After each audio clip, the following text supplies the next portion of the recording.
Welcome back to the Breaker Broz, and tonight we're going to preview the Bengals versus Jets. But first, I guess a little game between me and Eric. You're Eric is in guessing, a right? yeah. Eric is in a secret location. Yeah. So I guess I have 5 questions I can ask. 5 questions, and if you get it right, I'll give you a bottle of Blanton's. Okay. So, and let's see, a guess. Should a guess count as a question? So really 6 questions. So I'll give you How about 5 these- questions and 3 guesses? 5 questions and 3 guesses. Okay. If you I get think it on that's the fair. if you get it on the first guess, I'll give you a gold bottle of Blanton's. I only have 1, I think. Well, I know it. Well, I guess I can't. Can I say the city you live in? The city I live in? Yeah. Yeah, that's fine. Well, because you said it was north of Loveland, right? Way north of Loveland. Right. So when you said that, it made me think of Dayton, like the city. Okay. So I'm trying to think of how I can ask this. Well, I guess I'll just ask it straight up. Are you in Dayton? No. See, that's Is that your guess? I guess No, that's no, a no. question. that's a question. Okay. Because Yeah. I'm trying so to. that's your first question. So you got Okay. 4 more questions, and you have used no guesses, even though that's sort of a clever way of guessing. Okay. Are you still in Ohio? No. Okay.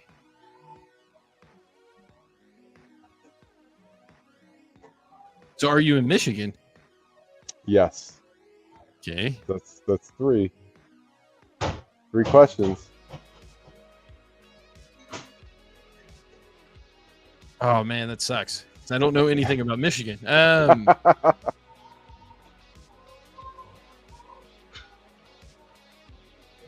Are you in Midland? No. Okay. So that was that 4 That's 4. questions already? Oh my 4 god. questions. You got 1 question and 3 guesses. Yeah, I'm not gonna get this now. Oh man. I burned way too quickly through those questions. I know. Yeah. Because in my head, I had a really good feeling. Okay, I was like, it's probably in Dayton.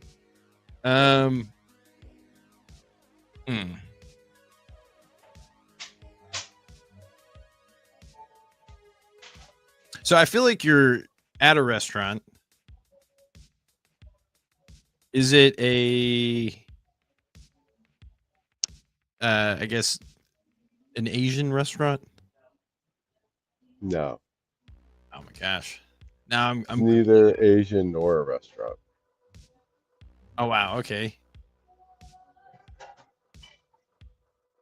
I guess I'm only on guesses now. Yeah. I'm gonna see if Google can help me real quick. All right. After you do your 2 guesses, I will give you a couple hints. How's that? Okay.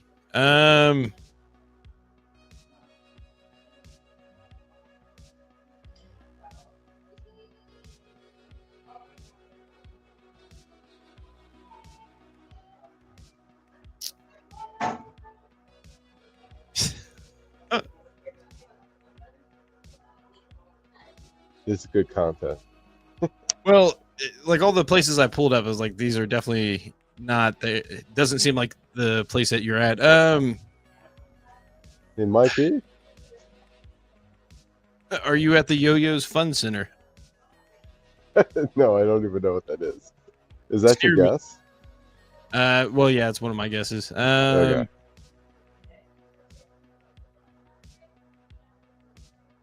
Yeah, because I'm picking places that are close to Detroit, but you're Okay. probably. Okay. I'll give you a hint. Okay. It's not in the mitten. Oh, okay.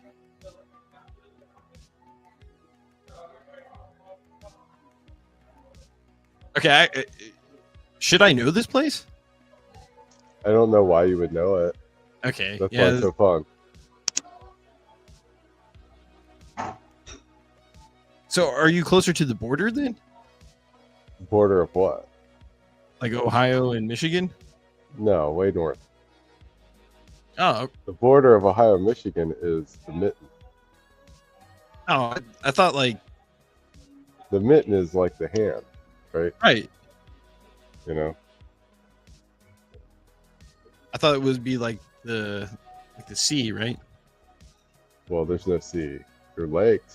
I'm near a Oh, lake. Yes. Kind of like. Are you at the Outdoor Discovery Center? No, that doesn't make sense. Where's that? I'm not, but where is that? That is closer to Kentwood, I think. I don't even know where that is. Okay. Yeah. I'm on an island. You're on an island. Yes.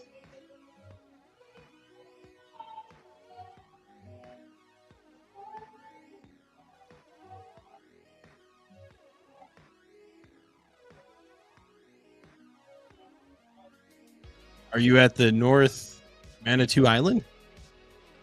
No. That's probably too far north, isn't it? I don't know where that is, but it might not be too far north. That's like Wait. There's a fort on this island. a fort? Frankfurt? Yes. A fort.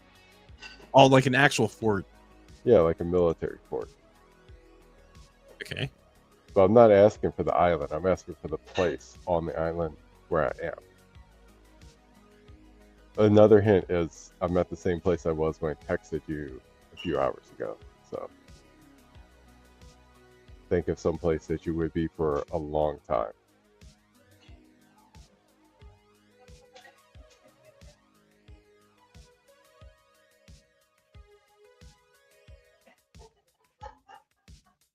Yeah, I don't know. I don't think I'm going to get this. Okay. Okay. I'll give you a major hit. I'm on Mackinac Island. Mackinac Island.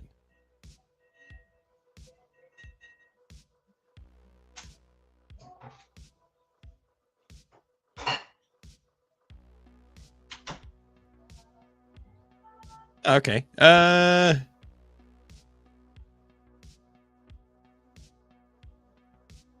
Oh, so Fort Mackinac, right? Well, I'm not at the fort. No.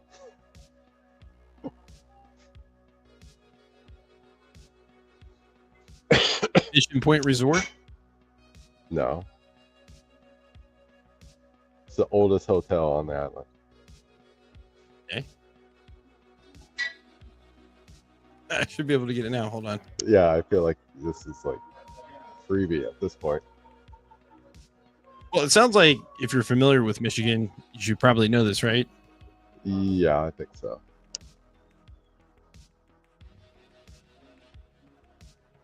Are you at the Pontiac Lodge? No, but it's close, I think. Think Dorothy Draper.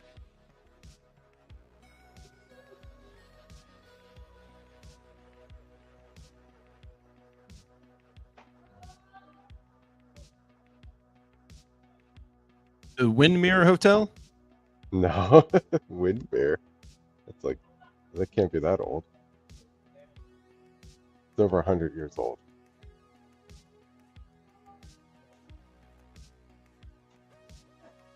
The Mativer Inn? No. Okay. Did Hotel Rockius? No. No. Okay. Are you even on Mackinac Island? Yeah. It's the biggest hotel on Mackinac Island. Okay.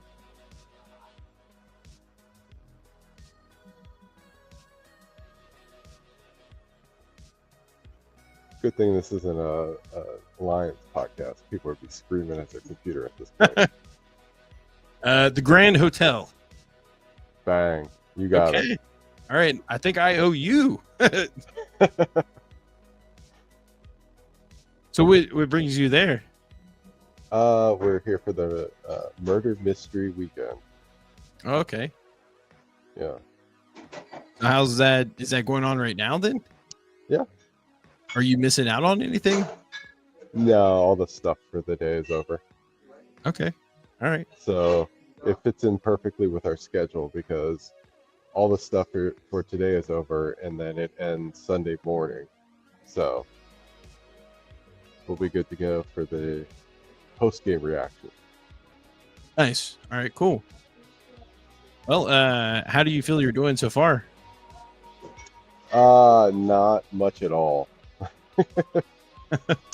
We're getting back in the swing of things. I think we've done this like 7 or 8 times, but we haven't been since 2020. So it's a little bit different than the last time we were here. We used to go every year, so we knew people, so it was kind of easy to kind of figure things out. But it's a different group. So there's like a group of actors that perform like the murder mystery kind of thing. So it's a different group than previous years. So this would be the third group we've been with. Okay. Or participated with, I guess is the right way to say it. I gotcha. Well, I guess good luck into that. Hopefully you can figure it out, get it right. I don't know if is there like a first place, second place type thing, or is it just one of those things you either get it right or wrong? There is a first place, second place thing. We have never come close. Oh, okay. Never come close. But like I said, we've done this a lot. And one time, I am friendly with a team that has won it once. So last time we were here, we copied their answers, and it was an off year for them, and we were wrong. But I'm hoping this year they're on point, and they can give me some secrets. All right. I'm going to go ahead and say it's Colonel Mustard in the library with the wrench. I talked to Colonel Mustard. He was wearing a kilt. Oh, was there people dress up for this too? Oh, okay. So, yeah. That's funny. All right. Yeah. I might be onto something then. Maybe Yeah, I didn't get the hotel right, but maybe I can help you out with the actual murder mystery. Yeah. Maybe I'll send you some text once I get some clues. Cool. All right. Well, I guess the Jets. How are you feeling about it?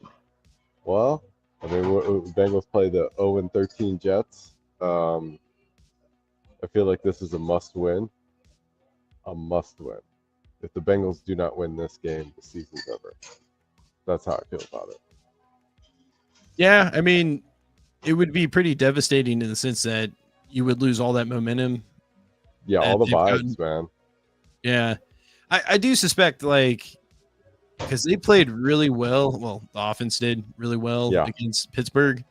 And I can see there being kind of probably like a step back because, I didn't even anticipate them playing that well offensively because, going into that game with Pittsburgh, I felt like their defense was doing pretty good. Like they were rolling, and it felt like it was weird because, a lot of the post-game interviews, I think Jamar Chase even said like they knew everything that they were doing, which I thought was kind of ironic because that's kind of how I feel about other defenses with the Bengals offense. It seems like they always know what we're doing, but really, I think the biggest promising thing, especially going into this game, was the run game looked really good.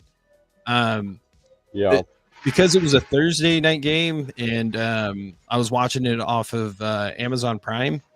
The cool thing about Prime is that it does like the all 22 view, like behind the line of scrimmage.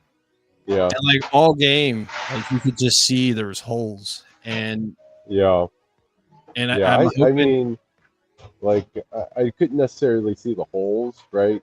Because I was watching it live, but you could see the push, right? You could see like the offensive linemen were getting down the field on run plays, like they were really aggressive and pushing the line of scrimmage.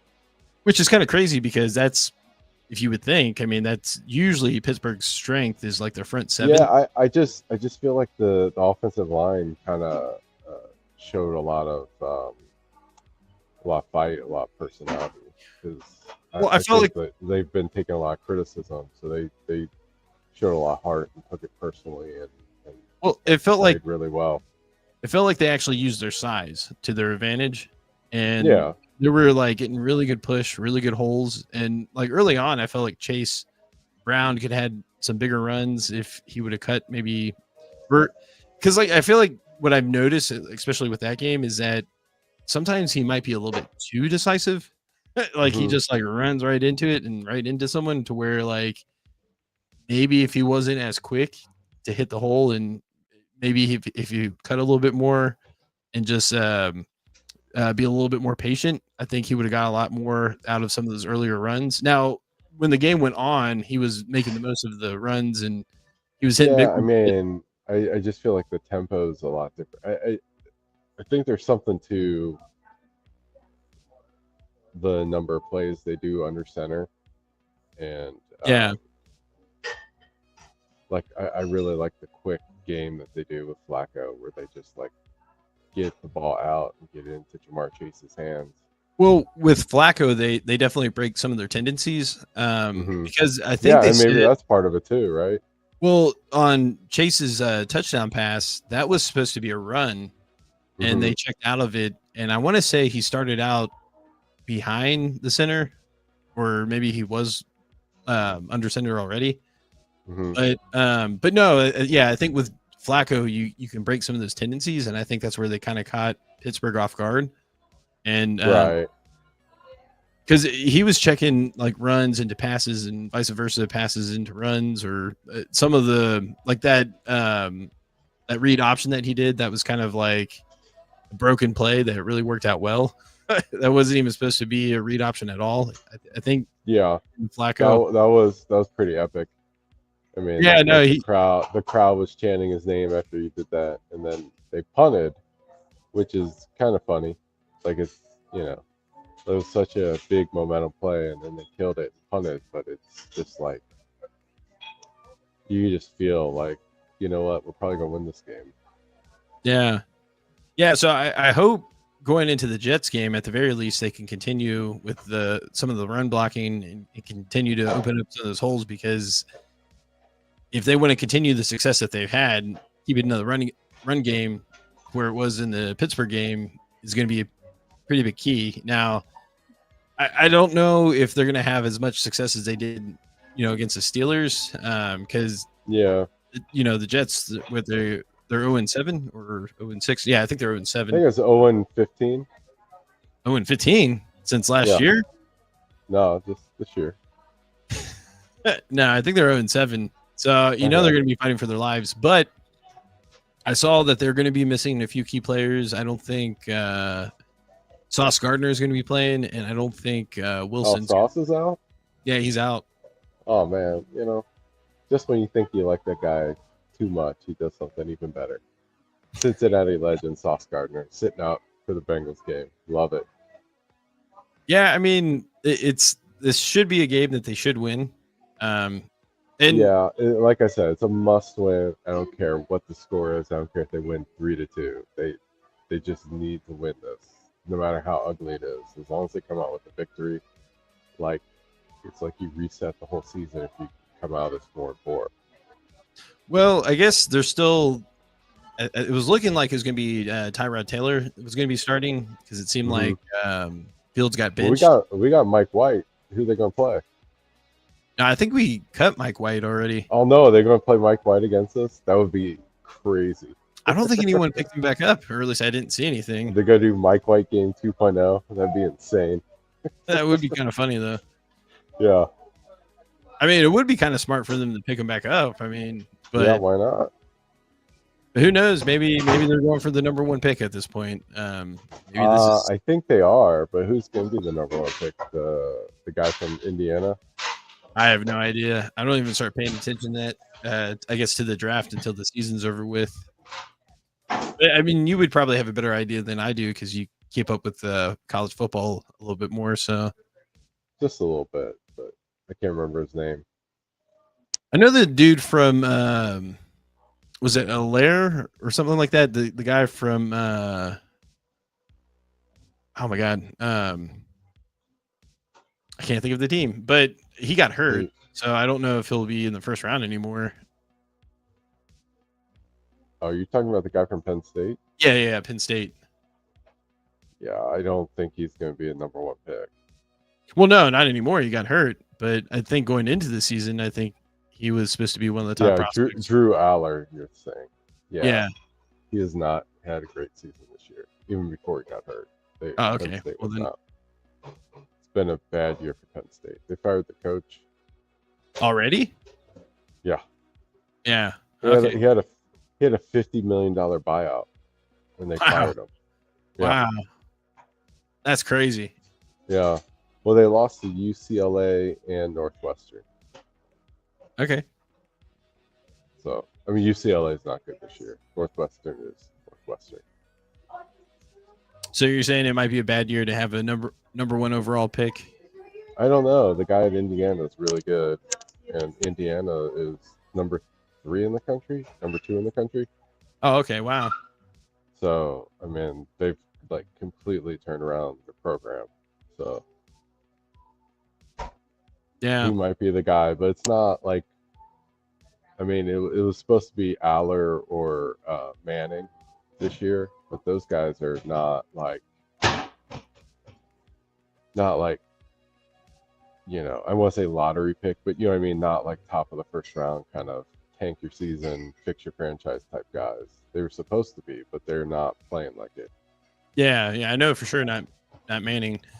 Yeah, I mean, he just, like I said, he just looks like, he looks so much like the previous Texas quarterback, just a lot bigger and faster.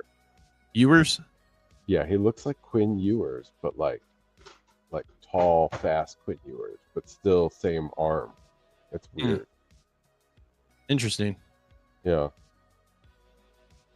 Well, I'm assuming it probably is still going to be Tyrod Taylor. I think he was limited in practice. I guess he's dealing with a knee issue. Because in my head, I kind of would rather go against Fields based off of the way he's playing. Yeah, I mean, you would rather go against the guy that's lost 17 games this season than the guy that is a bet. Maybe he can pull something out of the bag. Plus, the Jets owner kind of threw him under the bus already, Fields. So it would be kind of awkward if he had to start this game. I don't know, man. The Jets, man, they always manage to do something funky. Yeah, you could tell there's something going on with the Jets that's pretty dysfunctional because, you know, they got rid of Aaron Rodgers thinking that would help, and he's having all the success that he's having with the Steelers. Right. So I'm sure I think their problem last year was that they had a Hall of Fame quarterback. That's the one thing they should have changed, right? It's like literally the only thing they did right. Yeah, no, it seems like I'm assuming they're eventually going to start trading people here sooner than later with the next couple of weeks. Start to build more draft capital to kind of change things around. But I know people are kind of saying this could be a trap game. I don't really see that because the Bengals are still 4-5. They still need to get back. I see it as a trap game. Yeah. I can't see it as a trap game because they still need to make up ground. To me, it would be more of a trap game if they're already in first place. And, you know, if they had a game or two lead, maybe they'd feel. Well, I do think it helps to have Flacco as your quarterback because like he's just played so many games that he just seems to be like a very steady hand. So I mean, even like his interviews, he was just like, yeah, it's fun, but I mean, we just gotta practice today.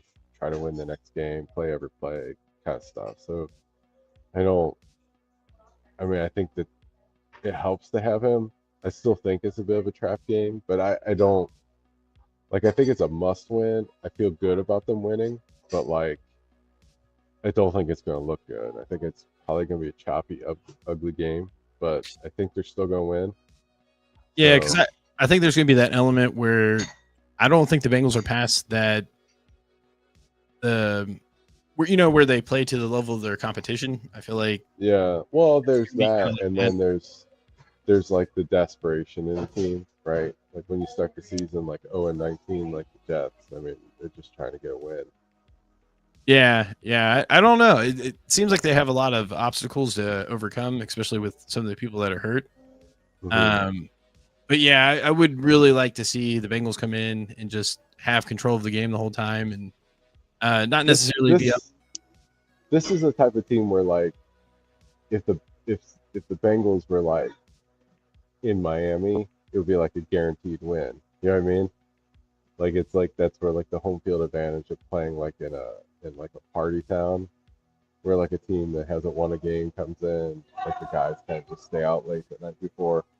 Whereas I think like being in kind of sleepy Midwest town is kind of a negative because like guys from New York come in, they all show up, they're like, "There's nothing to do, let's go to bed early. We're gonna be ready for the game." Yeah, yeah.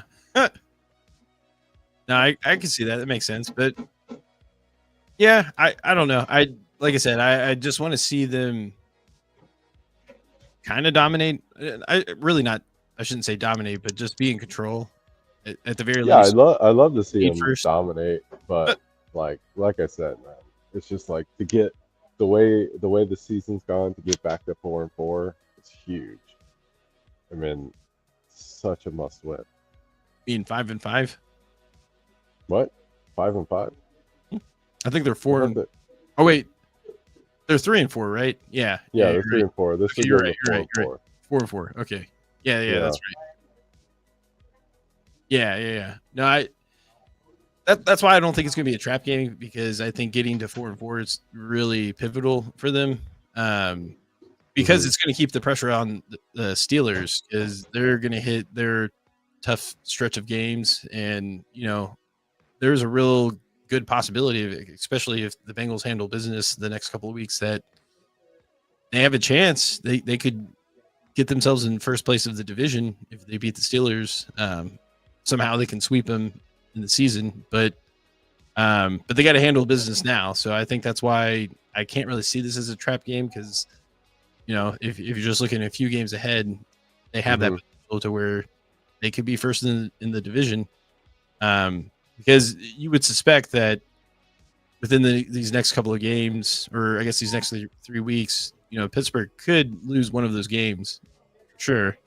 I think they Yeah. play Green Bay. I think they play the Lions. I feel like they play another decent team, and then they play the Bengals. So um, I feel like this is a good opportunity for them to get back to 500, and hopefully they can maintain that momentum.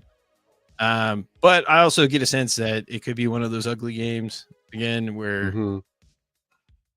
they might have to win by a field goal at the end of the game. Hopefully not. I'm wanting this to be one of those less stressed games where they're pretty much in control. Hopefully this would be a game where I think maybe the Browns game might have been in the last game where they scored first, I want to say. But since then, Yeah. I don't think they've scored. Like they've always been behind at the start of the game. So hopefully they can kind of turn that around. And then I heard on the Bengals side, Logan Wilson, he requested for a trade. Yeah. I feel bad for Logan.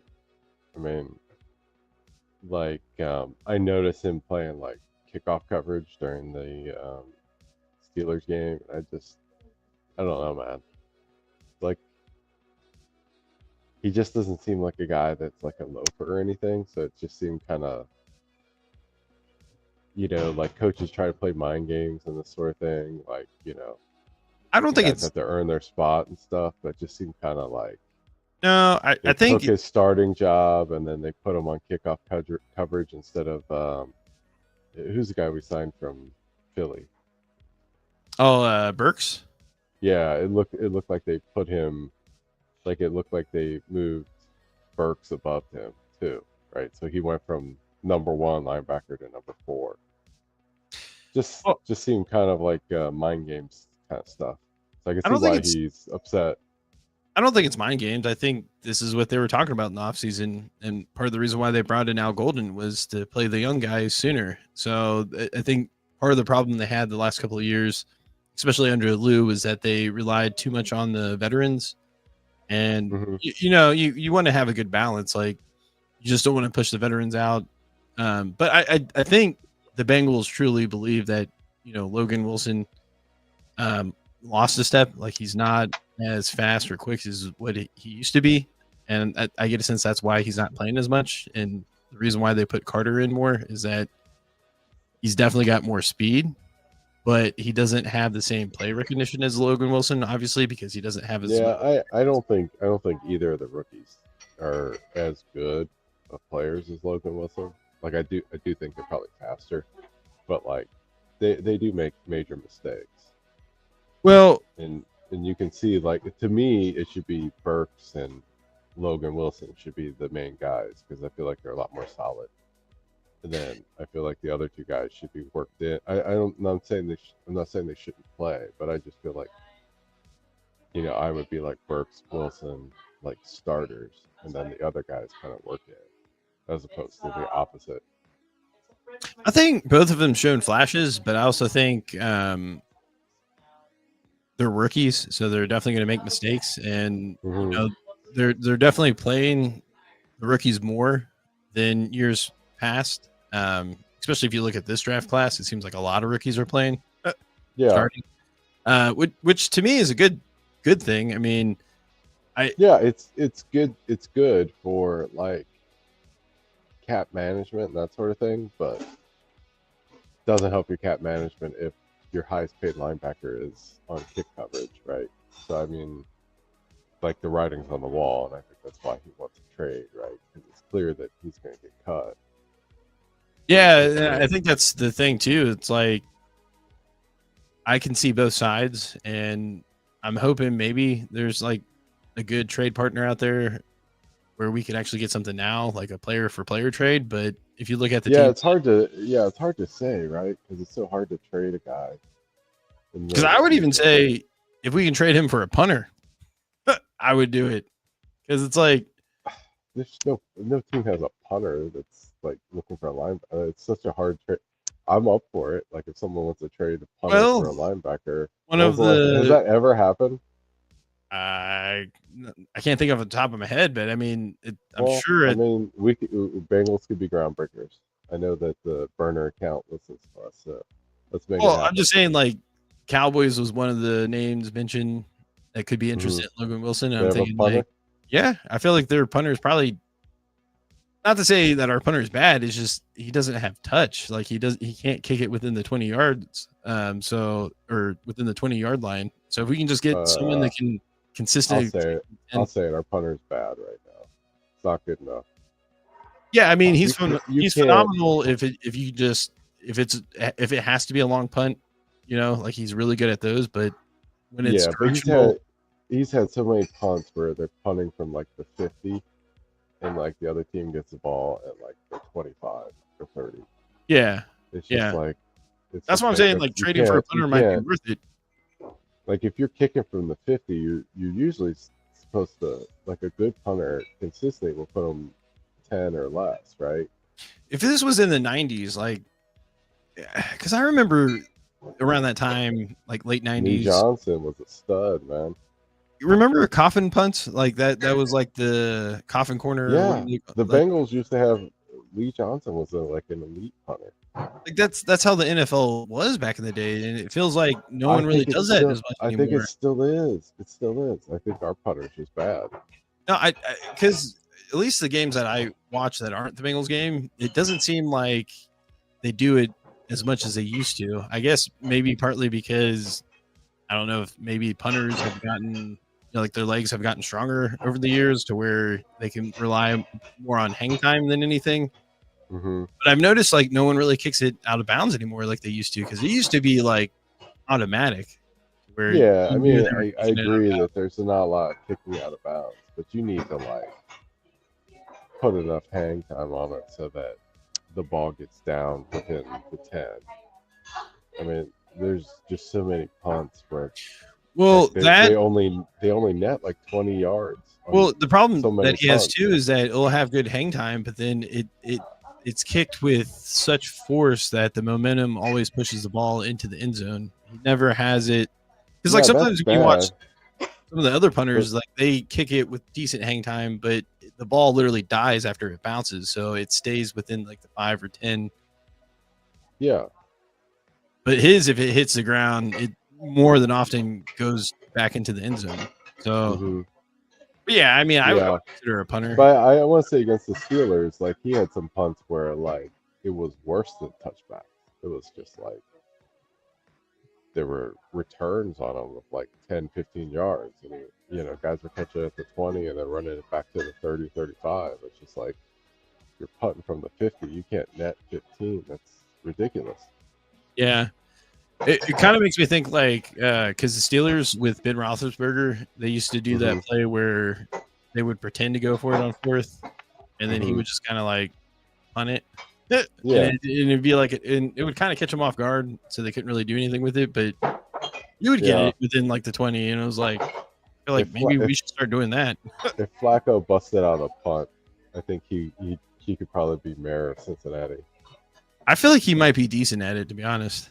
He seems like someone that might be able to do what I'm talking about, where because you don't have to like have massive power, because like if you're a quarterback and you're out there, they're not going to be lined up to receive a punt. So more often than not, they're just going to have to down it wherever the ball is. Yeah. So I feel like they might actually have more success with some of those than actual punts by the way things are going. Yeah. But I don't know. Hopefully he can get better as the year goes on, but I haven't really seen any evidence where it's actually getting better. Just you like whenever he punts, like in those situations, I just assume that's like it's going to be bad. It's either going to go into the end zone, or like you said, it's either shanked or very returnable. So I don't know. Hopefully they figure that out, because you know special teams haven't been that great this year so far. Evan McPherson, pretty good. Can't say he's been bad. Yeah, he seems like he's back. But everything else has been pretty bad. Even like I think they're letting kickers doctor the ball again. Yeah, I heard that. Aren't they putting helium in the ball now or something weird like that? I thought I heard something like that. I didn't hear anything like that. I just heard that they were allowed to, you know, like kickers used to be superstitious about the football, and like they would like some kickers would like put them like literally in the dryer and like, you know, all kinds of things to get like the right feel on them. I think I might have saw something on Twitter. I heard they did that again.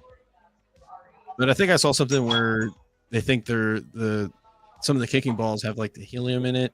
Is it like when they're getting kicked that they're doing like weird things in the air that it normally doesn't do? I mean, it wouldn't surprise me if they're starting to do that. That's funny. I don't know how that would work, but that's funny. Yeah. I mean, I don't see anything wrong with it. I think kickers should be able to do that. It makes the game a little bit more exciting, being able to, because that Evan McPherson field goal where he made it for 70 yards. I mean, that was epic. Minus the fact that they called the timeout, but yeah, I still remember his like pre-draft video where he like kicked the football and like spun the lid off of the Gatorade cap or whatever. Yeah, the bottle cap challenge. Yeah, that's pretty dope. Yeah, that's pretty crazy. I wonder how many times he actually had to do that. I don't even know if that was real, but I want to believe that's real. How could it be fake?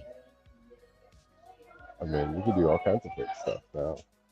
I guess you could, but well, yeah, he did go to Florida. I'm sure they have a pretty good, I guess, special effects. Yeah, probably wouldn't take much to spin the cap off a Gatorade bottle. Well, I mean, I'm sure you can like do the right cuts to make it, but it looked pretty flawless in terms of like, because you see the ball and it hits the cap and there isn't like any pause or anything. It looks pretty distinct. Yeah, I mean, it's a good video. Yeah, maybe he'll break the record this game. Hopefully. Well, not to say like him kicking field goals for the 3-2 victory. Let's do it. 3-2.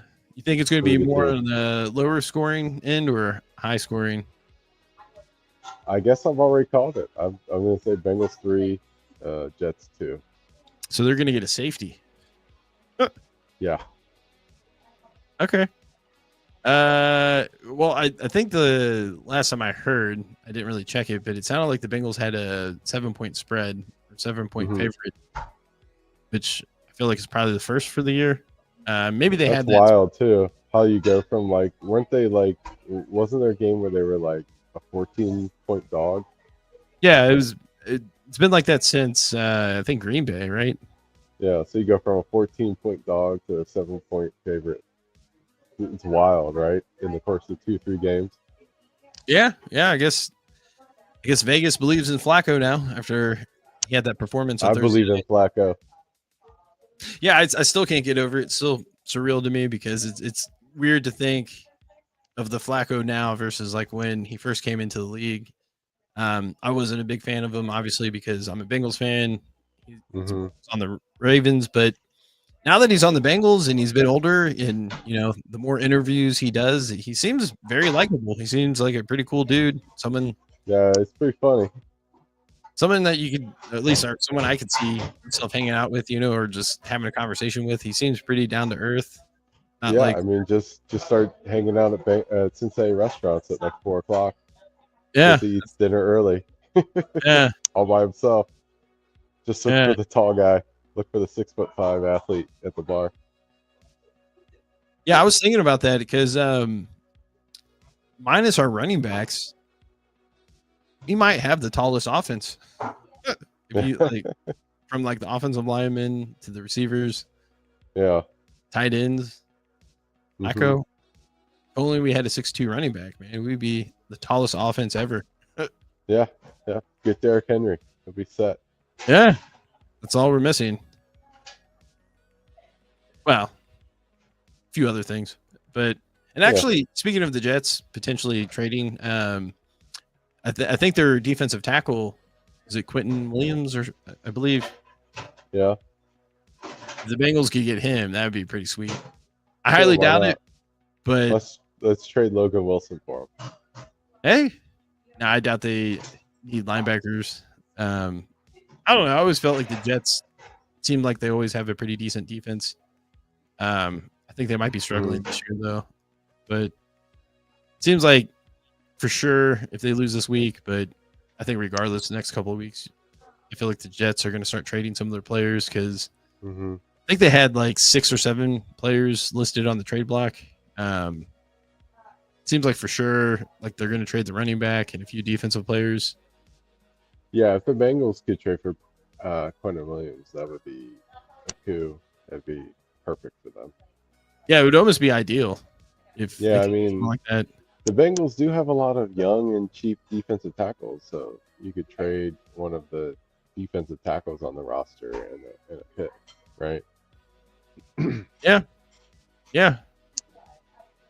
I think there's a possibility, but I mean, I think the only problem is Duke's burner account, man. He's getting a lot of free advice tonight. Well, the only problem is that other teams are probably going to be more active than the Bengals and more willing to give up whatever to get who they want. So I think that's probably going to be the biggest obstacle. And then I don't know how big of a cap hit he has. I'm sure that could be probably a decent cap hit. I mean, I'm pretty sure he's on a second contract. He was, I think there was even like one overall pick. I think there was like a brief moment where I guess there was a thought that maybe Max Crosby could have been traded from the Raiders. And I was looking at his contract. And I was like, man, that wouldn't even be bad for the Bengals to pick up because it wasn't even because the majority of like, I guess his bonuses have already been paid out. So the next couple of cap hits for the next couple of years are not really that bad. It's like, this was like really reasonable when I was looking at it. I was like, man, I can actually kind of see the Bengals trading for him if they can work something out because it wasn't like.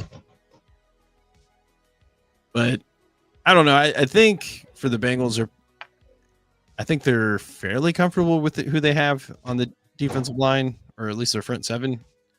Yeah, they're always comfortable with who they have.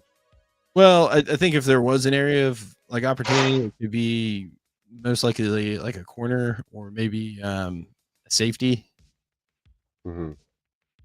probably would make the most sense because they're not going to cost as much. Although from my perspective, you could argue that the corners have been playing, the secondary has been playing pretty good on the defense this year relative to last year. They seem like they've improved. Yeah, the secondary for sure has improved, but there's also been like, especially like Geno Stone, like it feels like he has a good play, but then he has a bad play. Mm-hmm.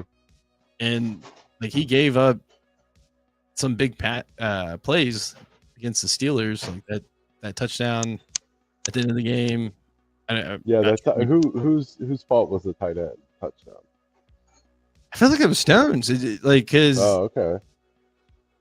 It just seemed like he was up too much. Like he wasn't down the field far enough where he should be. Like he's a safety, so it seemed kind of weird that he was that far up. Because I mean, he still had a shot at the ball. It looked like it just went over his hand, or like he was fairly close to it. I don't know if he was trying to bait Rodgers, but it definitely took him by surprise. Yeah, no, Rodgers still has a pretty live arm, so he was able to get it where it needed to be. But that was a devastating touchdown at the moment. Yeah, when Aaron Rodgers was running around like a gazelle, throwing lasers all over the field, I was thinking about you. Like how you said, you thought he was washed. He still looks pretty good. I wouldn't say he's washed. I think his arm is fine, but I guarantee you, of course he's going to do that against the Bengals because they barely have any pass rush. Any average team with an average pass rush, he's not going to have the same amount of success. Okay. I don't believe so. No, there's no way. Okay. Hope you're right. It's a long season. I saw a statistic that through the first 7 games, Russell Wilson's on par with Aaron Rodgers. They basically have the same stats through the first 7 games from this year versus last year. And, Wilson obviously fell off towards the end of the year. But yeah, like I said, it's a long season. He's done better than what I thought for sure, but I'm interested to see if it's going to continue, but I feel like it's eventually going to catch up to him. Okay. All right. Well, give me your prediction and then I'm going to go to bed. All right. I'm going to go 24-17 Bengals. All right. I like it. Are you sticking with 3-2 Bengals? Yeah. I'm going Bengals 3, Jets 2. Okay. That would be incredible. Might be a really ugly game, but if you get that right, that would be legendary. Call me Nostradamus. Yeah. I don't think anyone could have predicted that besides you. That's right. You heard it here. Heard it here first. All right. That's right. All right. Cool. All right. Well, I guess we'll see everyone Sunday after the game. Yep. All right. Peace.